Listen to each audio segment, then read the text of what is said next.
I'm happy to welcome you to today's meeting on quality in California's early childhood education system. And I'd like to thank our partners for this meeting, Early Edge California, who have worked with us very closely to bring together what I think is really an outstanding program, and I think we'll all learn a lot.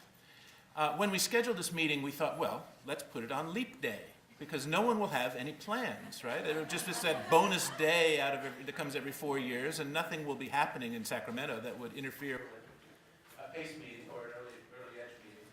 And of course, we've now found that we're in competition with Senate Budget Committee and the Department of Finance, and that there are lots of places to be today if you're interested in early childhood education. But we're grateful to you all for coming, and I think you will find that you're in the right place.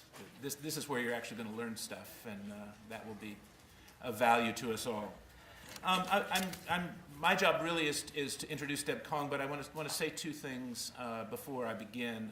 The first is that, as many of you know, PACE's mission is to bring academic research to bear on education policy issues in California. And I think it's safe to say, not just personally, but on behalf of PACE, that we are convinced that investments in early childhood and pre-K education are the most powerful investments that California can make in improving the future lives of our kids. And the second is that I and PACE have been working on these issues for several years. I know there are people in the audience who've been working on these issues for a lot longer than we have. And the institutional complexity of early childhood education and pre-K in California, with multiple organizations, multiple funding streams, multiple missions, makes progress extremely difficult in this space. And so today we're going to talk about 2 points of leverage in the early childhood education system that offer some promise of quality improvement, but this is a long-term commitment on behalf of PACE and I think on behalf of all of us, and it's going to take a lot of work to get where we want to go. With that, I want to introduce Deb Kong, and fortunately we printed up bio statements, which I hope you got out in the lobby, so I won't do it at great length.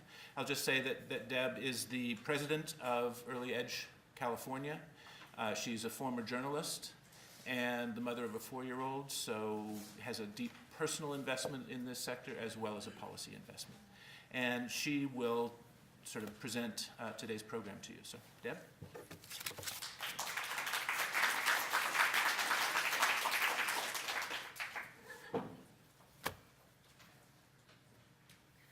Well, welcome, and thank you so much for being here today. This is an important moment for early education in California. Our goal today is to spotlight the importance of quality and to really ground this conversation in research, in viewpoints from the field, and in analysis. We think this is a critical conversation because the real promise of early learning for our children will not be realized unless our programs are of high quality. And in the same way that we think about developing our children's capacity, quality is also about building the knowledge and the skills of educators so that they can support our children's learning and growth. Because we know that great teaching is at the heart of quality. You'll hear from a number of speakers today about the elements of high quality that contribute to high quality, meaningful adult-child interactions, including ongoing training and professional support for our educators, the adequate and stable funding needed to ensure compensation that allows us to recruit and retain talented professionals, and the kinds of policies and systems we must put in place to support educators.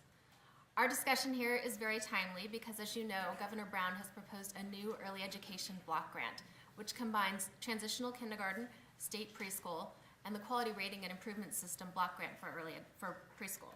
And we're in the midst of the legislative and budget processes. Later today, as David said, there's a stakeholder input session being sponsored by the Department of Finance, and we appreciate the administration's ongoing outreach. And last week, the Assembly held an informational hearing on the importance of early childhood education. As these conversations take place in the legislature and elsewhere, I should note that we see this as one strand of the conversation, and that we encourage and will be part of continuing conversations on the entire birth to age 5 spectrum.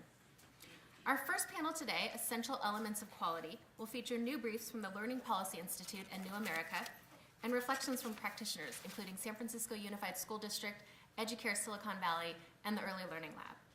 And our second panel, Quality Improvement in California, will feature new briefs from the Opportunity Institute and the Bay Area Early Learning Partnership, as well as reflections from LAF, First Five California, and Fresno Unified School District. But first, I'd like to introduce Meera, Director of the Children, Families, and Communities Program at the David and Lucile Packard Foundation, a longtime champion and a visionary for her perspective and insights on efforts to give all of California's young children a strong start by empowering the adults in their lives. Meera.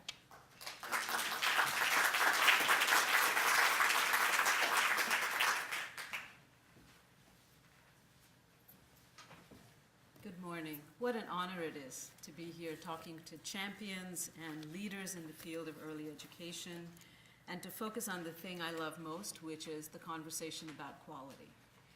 Really, at the Packard Foundation, as you know, we have been focused on doing right by children for about 50 years on a range of issues, whether it's been building high-quality childcare centers, whether it's been supporting healthcare quality, or it's been focused on high-quality preschool for all 3- and 4-year-olds.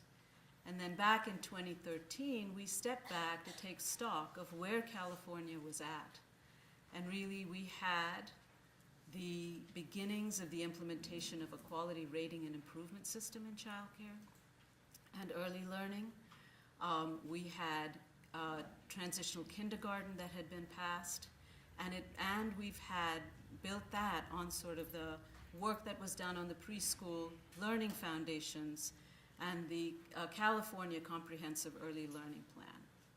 So I think it's fair to say that California has a set of conditions that make it ripe to scale quality.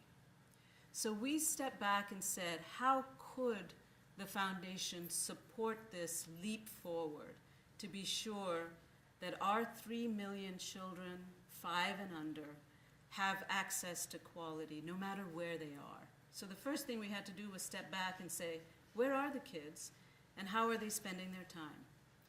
Well, no surprise to folks here in the room, ages 3 and under, over 80% of our children are in some kind of informal care setting. A family, friend, and neighbor, license exempt care, with a lot of time being spent with their parents.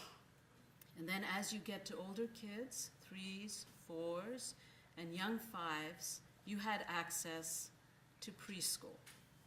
So if we really want to move the needle on young children, we have to understand, just as David said in his opening remarks, that this is a dispersed system, that there are many adults that come in and out of the lives of young children, that parents are the steady adult caregiver throughout that. So let's, within this complexity, think about how we can move the needle on outcomes for children and give them a strong start.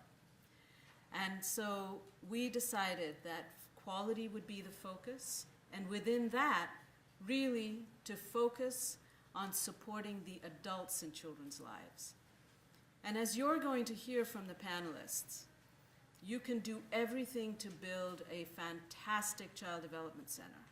You can have the best quality rating system in the world that's going to give you credit for having all the right materials in the room, the right books, and you can do anything for external systems at play. But if at the end of the day, the adult-child interaction in that room doesn't support the child's learning and development, doesn't foster a sense of curiosity for learning, a love for learning, doesn't build relationships across children so that they actually grow up to have small social networks, larger social networks, doesn't give them an opportunity to problem solve, get into conflict, and even resolve that conflict, and be able to think about what their role in that was and what their own agency in that process was, we are not going to get the outcomes we want to see for kids.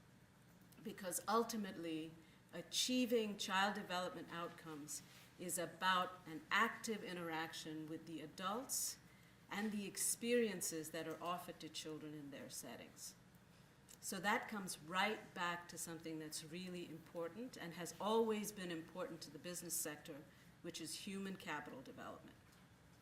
How do we get our teachers, our informal caregivers, our parents, and our providers the support and the knowledge and the skills they need so that on an ongoing basis they're building on children's learning?